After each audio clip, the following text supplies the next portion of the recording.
দেখার আমার কোনো বিষয় নয়।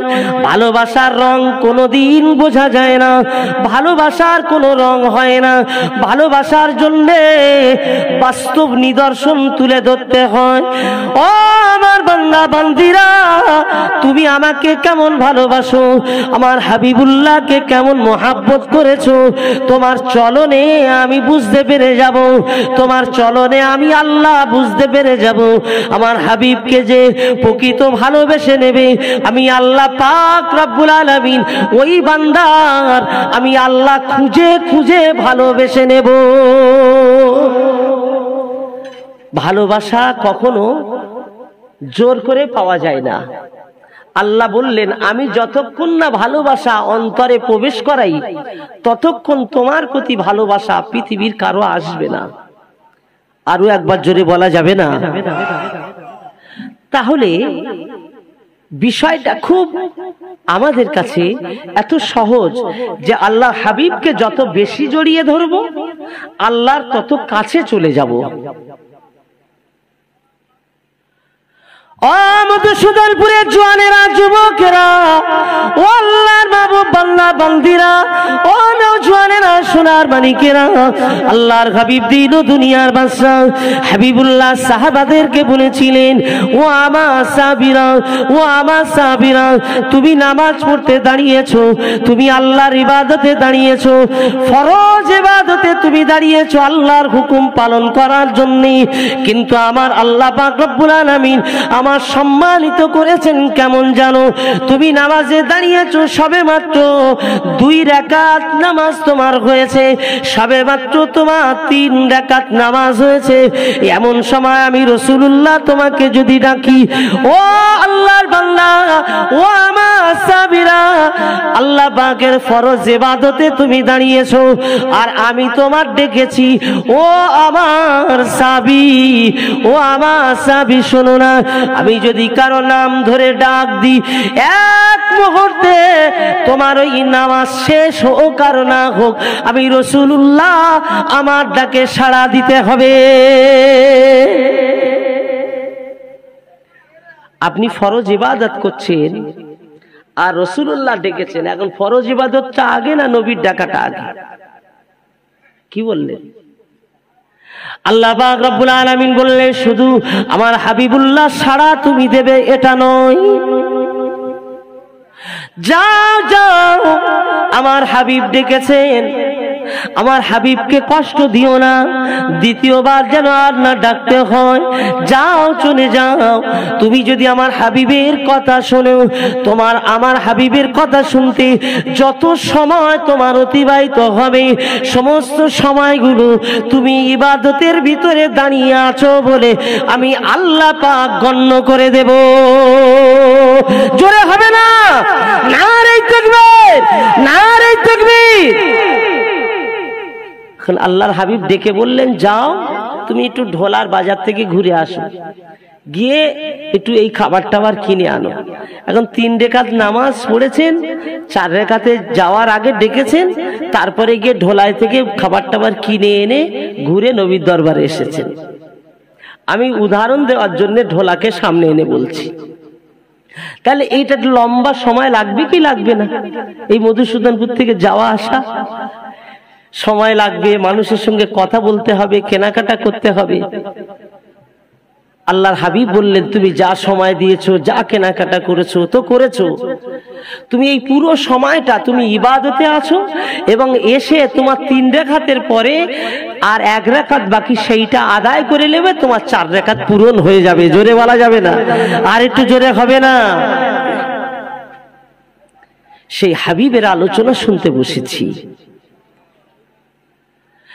আল্লাহ পাকের নবী, দয়া নবী, আমার আপনার নবী, নূর নবী জনাবে মুহাম্মদুর রাসূলুল্লাহ সাল্লাল্লাহু আলাইহি ওয়াসাল্লাম হুজুর আমার পাক জবানে বললেন, ওয়া ইন্নাকা আলা খুলুকিন আযীম। আমার আল্লাহ আমাকে সর্বোচ্চ মর্যাদা দিয়েছেন।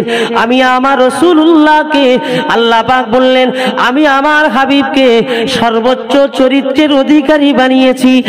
এ মধুসূদনপুরের জওয়ানেরা, যুবকেরা, ও আল্লাহর মাহবুব বান্দা বান্দিরা, আজকের হাবিবের মহাব্বতে এসে বসেছেন। আজকের আমার হাবিবের জন্য আপনি যে জিকিরের মাহফিলে বসেছেন, যে আলোচনার মাহফিলে বসেছেন, আল্লাহ পাক বললেন ও আমার বান্দারা, একদিন নয় দুদিন নয়, সারা রাত কেবল নয়, সারা জীবন যদি আমার রসুলের আলোচনা হয় আর তুমি যদি শুনতে থাকো, ওই তামাম আলোচনাটা আমি আল্লাহ আমার জিকির করেছো বলে আমি আল্লাহ গণ্য করে দেব। হুজুরের শান আলোচনা, মান আলোচনা আল্লাহ জিকিরের অন্তর্ভুক্ত হয়ে যাবে। বুঝতে অসুবিধা হয়ে যাচ্ছে নাকি? কষ্ট হচ্ছে না তো কথা বুঝতে? আলহামদুলিল্লাহ। আর একটু জোরে তাকবীর দেন, নারে তাকবীর। আর একটু মহাব্বতে বলুন নারে তাকবীর। আমার কানে আওয়াজটা খালি বাজাচ্ছেন নাকি? আর একটু তোলেন তো, তোলেন। ও কেটে যায়, যা কেটে গেলে আমি টাকা দেবো। কেটে দাও, জোরে দাও, জোরে দাও, একটু দাও। হ্যাঁ, প্রেসার দাও, আর একটু জোরে দাও, ভলম বাড়াও, ভলো। হ্যাঁ, গেন উঠছে, এটা কানের কাজ দিয়েছেন কেন? ওই দিকে ঘুরিয়ে দিলে আর গেন উঠবে না। একটু মহাব্বতে তাকবীর দেন, নারে তাকবীর। আর একটু মহাব্বতে বলুন নারে তাকবীর। যেন আমাকে চিল্লে চিল্লে বলতে হচ্ছে না, আস্তে আস্তে বলবো তো মাঝে মাঝে। হ্যাঁ, মাশাআল্লাহ, ঠিক আছে, ভালো মাইক, কিন্তু চেপে রেখেছে জানেন, চেপে রেখেছে। আলহামদুলিল্লাহ। আমার ভাইরা যারা আশেপাশে আছেন, কথাটা বুঝুন। কি কথা বলছি? যে হুজুরের আল্লাহ শানটাকে কোন স্তরে আল্লাহ তাআলাকে দান করেছেন, যে স্তরের পরে আর কোনো স্তর আসে না, যদি বলা যাবে না, যে জায়গার পরে আর কোনো জায়গা আসে না। আল্লাহ তাআলাকে সিরাজাম মুনীরা করেছেন, জোরে বলুন। আল্লাহ তাআলাকে আল্লাহ নবীদিকে সরদার করেছেন, খাতামান নবিয়্যিন করেছেন, আল্লাহ পাক রহমাতাল লিল আলামিন করেছেন। আল্লাহ আমার রসুলকে নবীদিকে শিরোমণি করে আল্লাহ তাআলাকে ইমামুল মুরসালিন করেছেন, জোরে বলা যাবে না। আল্লাহ তাআলাকে শাফিউল মুজনাবিন করেছেন, জোরে বলা যাবে না। নারে তাকবীর। তিনি শাফাআতের কান্ডারি। তানার শাফাআত দরকার আছে না? শাফাআত ছাড়া আমরা কেউ পার পাবো না। আল্লাহ পাকের হাবিব দয়া নবীর উম্মত হিসাবে আপনি দুনিয়াতে মুসলমান ঘরেতে আল্লাহ পাক আপনাকে পাঠিয়েছেন। ও আল্লাহর মাহবুব বান্দা বান্দিরা, ও নওজওয়ানেরা, সোনার মানিকেরা, আল্লাহ পাকের হাবিব দয়া নবীকে পাওয়ার জন্য আপনার আমার প্রচেষ্টা কতটুকু, আপনি আমি কেমনটা ভালোবাসি, আপনি আমার জীবনে আমাদের প্রচেষ্টা কতটা আছে, সেটা আল্লাহ পাক বুঝে যাবে না, যাবে না। আল্লাহ পাক জানতে পারছে কি পারে না। দুনিয়া পাওয়ার জন্য আমি লালায়িত, দুনিয়া পাওয়ার জন্য আমি যতটা মেহনতটা করি, আল্লাহর হাবিবকে পাওয়ার জন্য আমার মেহনতটা কত, দুনিয়া পাওয়ার জন্য আমার ভালোবাসাটা যতটুকু, আল্লাহ রসুলকে পাওয়ার জন্য আমার ভালোবাসাটা কত, মেহনতটা কত, সেটা আল্লাহ পাক জানতে পারে কি পারে না? ভাবছি আল্লাহ তো বোঝে না। নাউজুবিল্লাহ। আল্লাহ পাক রব্বুল আলামিন বললেন, এ আমার বান্দা বান্দিরা, আমি আমার একজন নবীকে দুনিয়াতে পাঠিয়েছিলাম, আমি আমার একজন নবীকে দুনিয়াতে পাঠিয়েছিলাম। সেই বংশেতে আমি আল্লাহ তার ঔরসে আরো 2 জন নবীকে পাঠালাম। ইসমাইলকে পাঠালাম, ইসহাককে আমি আল্লাহ পাঠালাম। ও আমার বান্দা বান্দিরা, জানো আমি আল্লাহ পাক আমার কাবা সংস্কারের জন্য আমি বলেছিলাম, আল্লাহ পাকের নবী ইব্রাহিম খলিলুল্লাহ কাবা সংস্কার করে বলেছিলেন, রব্বুল আলামিন আল্লাহ পাক আমার একটা চাহিদা আছে, আল্লাহ আমার বংশেতে আমার ঔরসে একজনকে নবী করে পাঠাবেন। রব্বানা ওয়া বা'আস ফীহিম রাসূলাম মিনহুম ইয়াতলু আলাইহিম আয়াতিকা। এ আল্লাহর মাহবুব বান্দা, আজ থেকে থেকে 4000 বছর অতিক্রম করে ফেললো। আজ থেকে 4000 বছর হয়ে গেল। হুজুর আমার আল্লাহর হাবিবের জন্য নবী ইব্রাহিম তিনি দোয়া চাইছেন, আল্লাহ আমার কিছুই দরকার নাই, আমার বংশেতে আমার ঔরসে যেন একজন নবী আসেন, তানার কাজ হবে ওয়াইযাক্কিহিম, মানুষের অন্তরকে পরিশুদ্ধ করে দেবেন, মানুষের অন্তরকে পবিত্র বানিয়ে দেবেন। আল্লাহ পাক ওই রকম একজনকে আমার বংশেতে নবী করে পাঠাবেন। আমার ঔরসে আসবে, তিনি এসে কি করবেন? বড় অট্টালিকার মালিক হবেন না, মানুষের অন্তরকে সাফ করে দেবেন। দোয়া চাইছেন কবে? আমি বোঝাতে চাইছি দোয়া চাইছেন কবে? 4000 বছর আগে। আর আমরা হুজুরের জামানায় এসে 1500 বছর সবেমাত্র অতিক্রম করছে। সেই হুজুর আমরা পেলাম সেই জামানায়, কিন্তু আমরা চাইছি না কিছু। তাহলে আমরা হতভাগা, কপাল ফাটা কি অন্য কিছু? ইব্রাহিম নবীর অভাব কিসের? তিনি তো খোদ নবী, তার 2 ছেলেও তো নবী। অভাব নেই, তবু কেন এই চাহিদা? আর আমাদের টোটালটাই অভাব, আমাদের চাহিদা নেই। কি ঠিক না ভুল বলছি? আল্লাহ পাক রব্বুল আলামিন বললেন, বান্দা শোনো,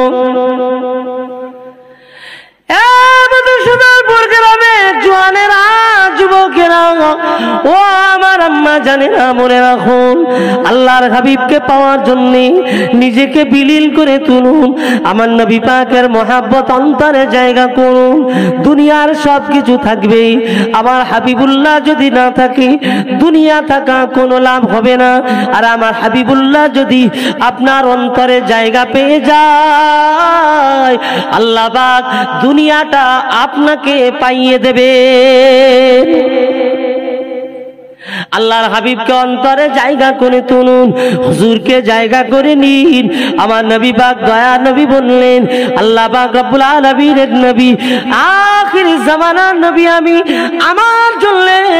আমার জন্য দোয়া চেয়েছেন, আমার জন্য দোয়া করেছিলেন ইব্রাহিম খলিলুল্লাহ। আমার আদি পিতা ইব্রাহিম খলিলুল্লাহ দোয়া চেয়েছেন এবং বলেছিলেন, আল্লাহ আমার বংশেতে, আমার ঔরসে আল্লাহ এই বংশেতে আপনি পাঠাবেন। আল্লাহ পাক আমার দোয়া, আল্লাহ পাক ইব্রাহিম নবীর দোয়া কবুল করে নিয়েছেন। আমি রাসূলুল্লাহ তার সাক্ষী দিয়ে দিলাম। দাওয়াত ইব্রাহিম ওয়া বাশারাতু ঈসা আলাইহিস সালাম। আল্লাহ নবী ইব্রাহিম দোয়া করেছেন, আর ঈসা নবী আমার জন্য সুসংবাদ দিয়েছেন। এই দুনিয়ার মানুষেরা, আমি তোমাদেরকে জানিয়ে দিলাম, শেষ নবী আসবেন, আখির জামানার নবী আসবেন, হুজুর আসবেন। আল্লাহ পাক রব্বুল আলামিন তাকে পাঠাবেন।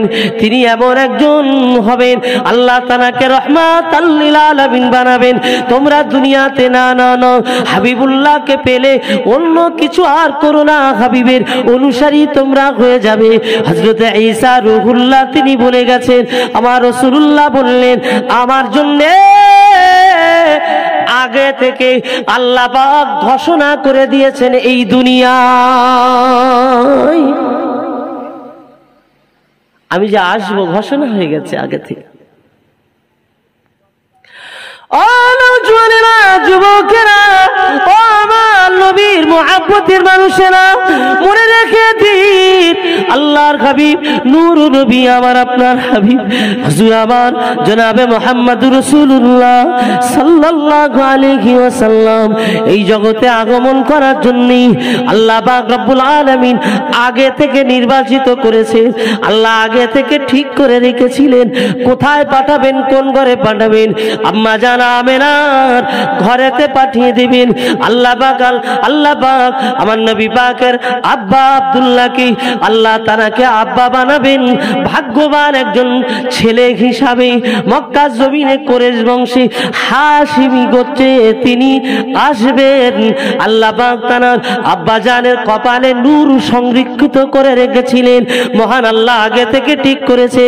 আম্মা আমেনা বলেছিলেন, ও মক্কার নারীরা, মদিনার মেয়েরা, তোমরা অনেকেই চেষ্টা করেছো আব্দুল্লাহকে বিয়ে করার জন্য, কিন্তু আমি তো আব্দুল্লাহকে যেদিন দেখেছিলাম, আমি আব্দুল্লাহকে যেদিন আমার বাড়িতে দেখলাম, আমার আব্বাজান আব্দুল ওয়াহাব জুহরির বাড়িতে যখন আমি আব্দুল্লাহকে দেখলাম, আমি দেখি অবাক হয়ে গিয়েছিলাম। সেদিন আমি ভেবেছিলাম আব্দুল্লাহ কোনো সাধারণ ব্যক্তি নয়। এই মক্কা মদিনার মেয়েরা, আমি কোনোদিন কল্পনা করতে পারিনি, আমি কোনোদিন ভাবতে পারিনি আব্দুল্লাহর সঙ্গে আমার বিবাহ হবে। তবে আগে কিছু আমি নমুনা পেয়েছিলাম, সেই নমুনা অনুসারে বাস্তবতার সঙ্গে নমুনা যখন বাস্তবে প্রমাণিত হবে, আমি 1 তারিখে দেখতে পেলাম আব্দুল্লাহর আব্বাজান আব্দুল মুত্তালিব আমাদের বাড়িতে এসে যখন আমার বিবাহের প্রস্তাবটা আব্বাজানের কাছে দিলেন, আল্লাহ পাকের কুদরত, আল্লাহ পাকের বড় দয়া, আমার আব্দুল্লাহর সঙ্গে আমার বিবাহ হয়ে গেল। যেদিন আমি আব্দুল্লাহর সঙ্গে এক ঘরে ছিলাম, ও মদিনা মক্কার মেয়েরা তোমরা জানো, ওই ঘরেতে থাকার পরে সর্বপ্রথমে আমি আমার স্বামীর কপালে আমি একটা বুসা দিয়েছিলাম। ভালোবাসার বুসা যখন আমি দিলাম, এই মুহূর্তে দেখতে পেলাম আমার শরীরটা যেন আলাদা হয়ে গেল, আমার চেহারাটা আলাদা হয়ে গেল। আব্দুল্লাহর কপালে যে নূরের জ্যোতিটা দেখতে পেতাম, ওই মুহূর্ত থেকে আর দেখতে পাই না। আমার শরীরের চেহারায়, আমার শরীরে যেন সেই নূরটা প্রবেশ করেছে। ও মক্কার মদিনার মেয়েরা, আমি আমেনা, সেই দিন থেকে আমার শরীর পরিবর্তন হয়ে গেল, আমার সব কিছু আলাদা হয়ে গেল। কয়েকদিন না যেতে যেতে যেতে যেতে আমি রাতের বেলা ঘুমাই, আমার মাথার কাছে এক অচেনা ব্যক্তি এসে আমাকে আমেনা আমেনা বলে ডাকছিলেন।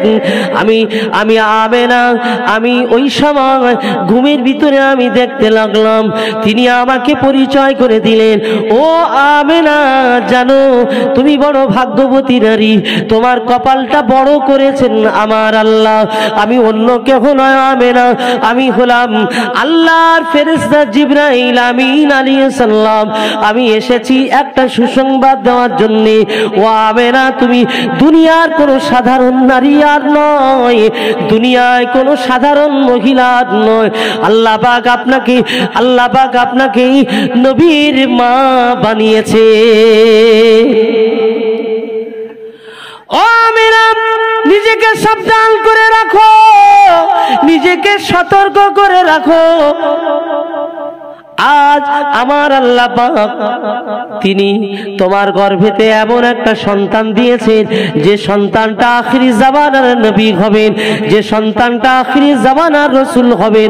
আল্লাহ পাক রব্বুল আলামিন তার নামটা জানিয়ে দিয়েছেন, তার নামটা আসমানে আহমদ আর দুনিয়ার জমিনে মুহাম্মদ বলে নাম রাখতে বলেছে। ও মধুসূদনপুরের যুবকেরা, ও নওজোয়ানেরা, যুবকেরা, শুনে রাখো, আল্লাহ পাক রব্বুল আলামিন আমার হাবিবের মায়ের আমার আল্লাহ আগে থেকে নির্বাচিত করে রেখেছেন, আগে থেকে সিদ্ধান্ত করে রেখেছিলেন। সব আল্লাহর ইশারায় হয়। আল্লাহ পাক রব্বুল আলামিন যেমনটি চান তেমনটি হন। আখিরি জামানা রাসূল দয়া নবী হাবিবুল্লাহ দুনিয়াতে আসবেন, মানুষের অন্তরকে পরিচ্ছন্ন বানাবেন, কোনো হিংসা রাখবে না, কোনো বিদ্বেষ রাখবে না, কোনো কারের প্রতি আক্রোশ মানুষ করবে, কোন রকম দলাদলি রাখবে না। তিনি একটা স্বচ্ছ সমাজ বানাবেন। হাবিবুল্লাহ সেই রকম একজন সন্তান আম্মা জানের গর্ভে আসবে। সেই আম্মা জান তো সাধারণ কোনো মহিলা নয়। আম্মা জান বলে যেতে যেতে কয়েক মাস হয়ে গেল, আল্লাহ পাক আমার স্বামীকে আল্লাহ পাক এমন আদর্শবান বানিয়েছিলেন, আমার স্বামী কোনোদিন আমার কষ্ট দিত না। আমি আমার স্বামীর প্রত্যেকটা ব্যবহারে খুশি। 1 তারিখে আমার স্বামী বলছেন আমি সিরিয়াতে ব্যবসা যাব, ব্যবসার সব সরঞ্জাম আমি বানিয়ে দিলাম। তিনি ব্যবসায় বার হয়ে চলে গেলেন, আমাকে বলে গেলেন নিজেকে যত্ন রেখো, আমি বিদায় নিয়ে চলে যাচ্ছি। আমার স্বামী বিদায়ের পরে যখন খবর আসলো আমি মর্মাহত হয়ে পড়লাম। আমার স্বামী আবুয়া নামক একটি স্থানে তিনি যেতে যেতে যেতে যেতে সেই জায়গায় অসুস্থ হয়ে তিনি বিদায় নিয়েছেন, দুনিয়াতে আর তিনি নাই। এই খবরটা আমার কাছে চলে আসলো। আমি আমেনা যখন আমার কাছে এই খবরটা এসেছে আমি অত্যন্ত মর্মাহত হয়ে পড়লাম। আমার তো আর কিছু করার নাই। আমার শ্বশুর আব্বা আমাকে ডেকে বলেছিলেন, আমেনা আমি আব্দুল মুত্তালিব তোমাকে জানিয়ে দিই, শুনে রাখো, যদি মন চায় বাপের বাড়ি যাবে যেতে পারো, কিন্তু না না না না, আমাকে তুমি যদি বাপের মতো মর্যাদা দাও, আমার সন্তান নাই, তুমি আমার কন্যার মতো হয়ে যতদিন আমার সংসারে থাকবে আমি কোনোদিন তোমাকে কষ্ট দেব না। হযরত আব্দুল মুত্তালিব কাবার মাতওয়াল্লি ছিলেন, প্রভাবশালী একজন মানুষ ছিলেন, কোন সাধারণ ব্যক্তি তিনি ছিলেন না।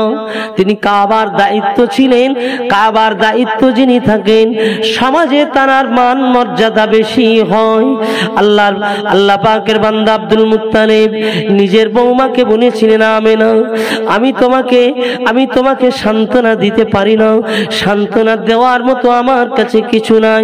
ও আমেনা, আমার আব্দুল্লাহ দুনিয়াতে নাই, বড় তুমি কষ্টে পড়ে গেছো। আম্মা জান আমেনা বলেন, আমি একটা ভাঙা ঘরে থাকতাম। আমি আমেনা ওই ভাঙা ঘরেতে আমি আমার মতো থাকতাম। আমার সরঞ্জামের প্রয়োজন হয়, আমি নিজে নিজে কুয়ার পানি টানতে যেতাম। ও মক্কার নারীরা, ও দুনিয়ার মহিলারা জানো, আমি আমেনা যখন আমার পানি আনার ব্যবস্থা করার জন্য, পানির ব্যবস্থার জন্য যখন ঘর থেকে বার হয়ে যেতাম, আমি আমেনা ঘর থেকে বার হয়ে কুয়ার নিকটে যাব। কুয়ার কাছে গিয়ে আমি যখন উপস্থিত হব, ঠিক এই মুহূর্তে দেখতে পেতাম কুয়ার আশেপাশে মক্কার বহু মহিলারা অপেক্ষা করে। কেন তারা অপেক্ষা করে জানো? আমি আমেনা যেই না কুয়ার কাছে চলে যাই, যে কুয়ার পানিটা অনেক তলদেশে থাকে, কুয়ার পানিটা তুলতে অনেক কষ্ট হয়, কিন্তু আমি আমেনা আল্লাহর কি দয়া, কাবার মালিক আমার জন্য কুয়ার পানিটা যাওয়ার সাথে সাথে উপরে তুলে দেয়। সিরাতে ইবনে হিশামে হযরত ইবনে হিশাম রাহমাতুল্লাহ আলাইহি লিখেছেন, আমেনা যখন কুয়ার কাছে যেতেন আল্লাহ পাক রব্বুল আলামিন ফেরেশতাদেরকে আদেশ করতেন, আল্লাহ পাক পানিকে আদেশ করে দিতেন, এ পানি আমার নবীর আম্মা আমেনা কুয়ার কাছে পানিটা টেনে টেনে তুলবে, কষ্ট হবে না, না আমার হাবিবুল্লাহর মাকে কষ্ট দেওয়া যাবে না। মুহূর্তের ভিতরে কুয়ার পানি উপরে উঠে যায়। পাড়ার মহিলারা বলে, আমেনা একটু অপেক্ষা করো, একটু অপেক্ষা করো, তুমি চলে গেলে আবার পানিটা নিচে নেমে যাবে, আমাদেরকে একটু সময় দাও না, আমরা যেন একটু পানিটাকে বুড়িয়ে নিতে পারি, আমরা আমাদের মশকটা বুড়াতে পারি। আম্মা জান বলেন, আমি দাঁড়িয়ে থাকতাম। মক্কার পাড়ায় পাড়ায় মহিলারা যারা পানি নিতে আসতেন, আমার দাঁড়িয়ে থাকাতে তারা মশকটা বুড়িয়ে নিত। কিন্তু অনেকেই আমাকে সহ্য করতে পারে নাই, আমার ব্যাপারে অনেক সমালোচনা, আমার ব্যাপারে অনেক কথা তারা কানাঘুষি করে, তারা কানাঘুষো করে। মহিলাদের একটা এমন রয়েছে গো বাবা, কিছু মহিলা এমন আছে, আমার অনেক মার আছে, এর কথা তার, তার কথা তার, সন্দেহ করা মানসিকতা আছে, খালি সন্দেহ করবে, এই তাই ওই সাই, সন্দেহ করে দুনিয়ার গল্প করবে। সন্দেহ করা নিষেধ, আল্লাহ পাক বলেছেন তুমি সন্দেহ করো না। পিছনে কথা বলো না সন্দেহ করে। ওয়াইলুল লিকুল্লি হুমাযাতিল লুমাযাহ আল্লাযী জামআ মালাহু ওয়া আদ্দাদা ইয়াহসাবু আন্না মালাহু আখলাদা কাল্লা লাইন বাযান্না ফিল হুতামা ওয়া মা আদরাকা মাল হুতামা। হুতামা নামক জাহান্নামে দিয়ে দেবে গো। পশ্চাতে নিন্দা করা, পশ্চাতে কথা বলা, পিছনে কথা বলা। ও আমার আম্মা জানেরা, মনে রাখুন আমার হাবিবের মা আল্লাহ পাক যাকে নবী দিকে সরদার বানাবেন তার আম্মা জান আমিনা। আম্মা জান বলেন আমার পশ্চাতে অনেক অনেক কথা হয়। এক তারিখে আমার শ্বশুর আমাকে ডাকলেন, আব্দুল মুত্তালিব আমাকে ডেকে বললেন, ও বাবা, ও বৌমা, শোনো না মা, তোমার সঙ্গে দুটো কথা আছে মা। বলতে বড় লজ্জা পায়, তবু আমার বলতে হয়। ও গো মা, শোনো না মা, কয়েকটা কথা আমার জানতে হয় মা। ও মা আমেনা, একটু তুমি আমাকে জানাবে মা। পাড়ার মহিলারা অনেক কথা বলে, কানে আসে। ও মা আমেনা, তোমার বিরুদ্ধে যে কথাগুলো বলে সত্যি কি? তুমি কি এমন?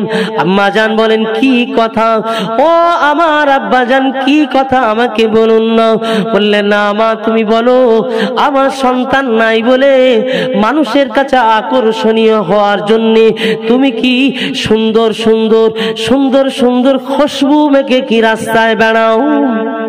খুশবু মাখো, আতর মাখো। ও মা মেরা বলো না মা, তুমি কি আতর মাখো নাকি?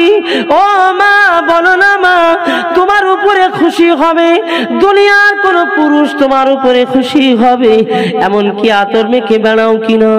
আম্মা জান ওই সময় ঝরঝর করে কাঁদতে লাগলেন।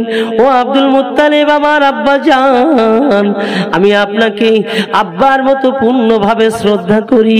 আমার স্বামী আব্দুল্লাহ আমার কাছে না, আমার স্বামী আব্দুল্লাহ দুনিয়াতে বিদায় নিয়েছেন। যান, আপনি চলে যান। আমার স্বামী আব্দুল্লাহর কাছে গিয়ে আপনি একবার শুনে দেখেন, আমার স্বামীর কাছে গিয়ে একবার আপনি শুনুন না। আমি আমেলাম, আমাকে আমার আব্দুল্লাহ চেনে জানে জানে। আমি আমেনা, আমার আব্দুল্লাহ 6 মাসে আমাকে চিনতে পেরেছে। ও আমার আব্বা জান, আমি আমেনা, আমার গায়ে সুগন্ধি মাখাটা তো অনেক পরের কথা। ও আমার আব্বা জান, যেদিন আপনার ছেলে আমার এক ঘরেতে যখন আপনারা একত্রিত করেছিলেন, সেই দিন যখন আমি বুসা দিয়েছিলাম, আমার আব্বা জান বুসা দেওয়ার মুহূর্তে এক মুহূর্তে আমার শরীরের সমস্ত চেহারা বদলে গিয়েছে, আমার শরীরের অবস্থা বদলে গিয়েছে। আমি এমন অনুভব করলাম, আমি মালিকের শপথ করে বলি, কাবা শপথ করে বলছি, সেই দিন রাত থেকে নিয়ে আজ দিন পর্যন্ত আমার কোনো আতর আর মাখতে হয় না। ওই দিন ওই বুসা দেওয়ার পর থেকে নিয়ে আজ দিন পর্যন্ত আমার তামাম শরীরটা সুগন্ধি হয়ে গেছে। আমি আমার শরীরে কোন রকম সুগন্ধি মাখি না। ও আব্দুল মুত্তালিব, আমার শ্বশুর আমার কোনদিন সুগন্ধি মাখার প্রয়োজন হয় না। আল্লাহ পাক রব্বুল আলামিন কেন আমাকে আমল করলেন? কেন আমাকে আমল করেছেন?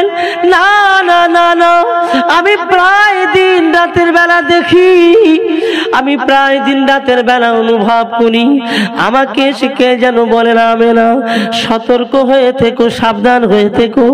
ও আমেনা, মনে রাখো তোমার গর্ভে একটা সন্তান আল্লাহ পাক দিয়েছেন, তিনি নবীকুলের শিরোমণি, তিনি বাদশাহ দিগের বাদশাহ। আল্লাহ পাক রব্বুল আলামিন দুনিয়াতে পাঠাবেন। আল্লাহ পাক আসমানে তার নাম রেখেছেন আহমদ, জমিনে তার নাম হবে মুহাম্মদ। ও আমার শ্বশুর আব্দুল মুত্তালিব, আল্লাহ পাক জানিয়ে দিয়েছেন দুনিয়াতে আমার বাচ্চা ভূমিষ্ঠ হলে তার নামটা যেন মুহাম্মাদুর রাসূলুল্লাহ, মুহাম্মদ সাল্লাল্লাহু আলাইহি ওয়াসাল্লাম যেন রাখা হয়। এই যুবকেরা, সোনার মানিকেরা, ও আমার আম্মা জানেরা, আমার হাবিবুল্লাহ দুনিয়া জমিনে আমার হাবিবুল্লাহ দুনিয়াতে আসবেন, আল্লাহ পাক দুনিয়াতে মক্কা জমিনে পাঠাবেন, যে মক্কা জমিন তখন বাক্কা বলে মানুষ জানতো। আল্লাহ পাক কোরআনে বলেছেন বিবাক্কাতা মুবারাকাও ওয়া হুদাল লিল আলামিন। বাক্কা শহরটা বরকতময় শহর, বাক্কা শহরটা বড় বরকতময় শহর। ওই শহরে আমার হাবিবকে আল্লাহ পাক পাঠাবেন, আল্লাহর হাবিব দুনিয়াতে আসবেন। বাক্কা শহর বরকতময় হওয়ার কারণ হলো আমার হাবিব এসেছেন, আমার হাবিব আসবেন, তাই আমার আল্লাহ ওই শহরটা মর্যাদাপূর্ণ করেছে, নাহলে মর্যাদা পেত না। হুজুর আমার দুনিয়ার জমিনে যেদিন এই পৃথিবীর জমিনে আগমন করেন, আম্মা জান আমেনা বলেন আমি দেখতে পেলাম একটি নূরের গোলা আমার কোলেতে আসলো, একটি নূরের গোলা আমার কোলেতে আসলো। খরাজা মিন্নি নূরুন, একটি নূরের গোলা আমার কোলেতে আসলো। ওই নূরের গোলাতে আমি আমেনা আমার নজরে আর বাধা থাকলো না, আমি আমেনা আমার নজরে কোনো বাধা প্রাপ্ত হলো না। আমি শাম সিরিয়ার সকল ঘরগুলো, বড় বড় অট্টালিকাগুলো আমি আমার নজরে দেখতে পেয়েছিলাম। একবার জোরে জোরে বল সুবহানাল্লাহ। ও নওজওয়ানেরা, সোনার মানিকেরা, আজ এই পবিত্র বাগ মাহফিলে বসো, আমার নবীর নূর আল্লাহ পাক আপনার অন্তর যেন ভরে দেন, আমার নবীর নূরে যেন আপনার অন্তরটা আলোকিত হয়ে যায়, আমার নবীর নূরে যেন আপনার অন্তরটা আলোকিত হয়ে যায়। আল্লাহ পাক রব্বুল আলামিন, আল্লাহ পাক আমার হাবিবকে এমন নূরের নবী বানিয়েছে। আল্লাহর হাবিবের জালি মোবারক যেখানে, আমার হাবিব যেখানে শুয়ে আছেন আরাম করেন, হুজুর আমার রওজা মোবারকের যে জালি মোবারকের দিকে তাকালেই আপনার মনে হবে যেন আল্লাহ পাক ওই জালি মোবারকটা আল্লাহ পাক নূরের বানিয়েছে।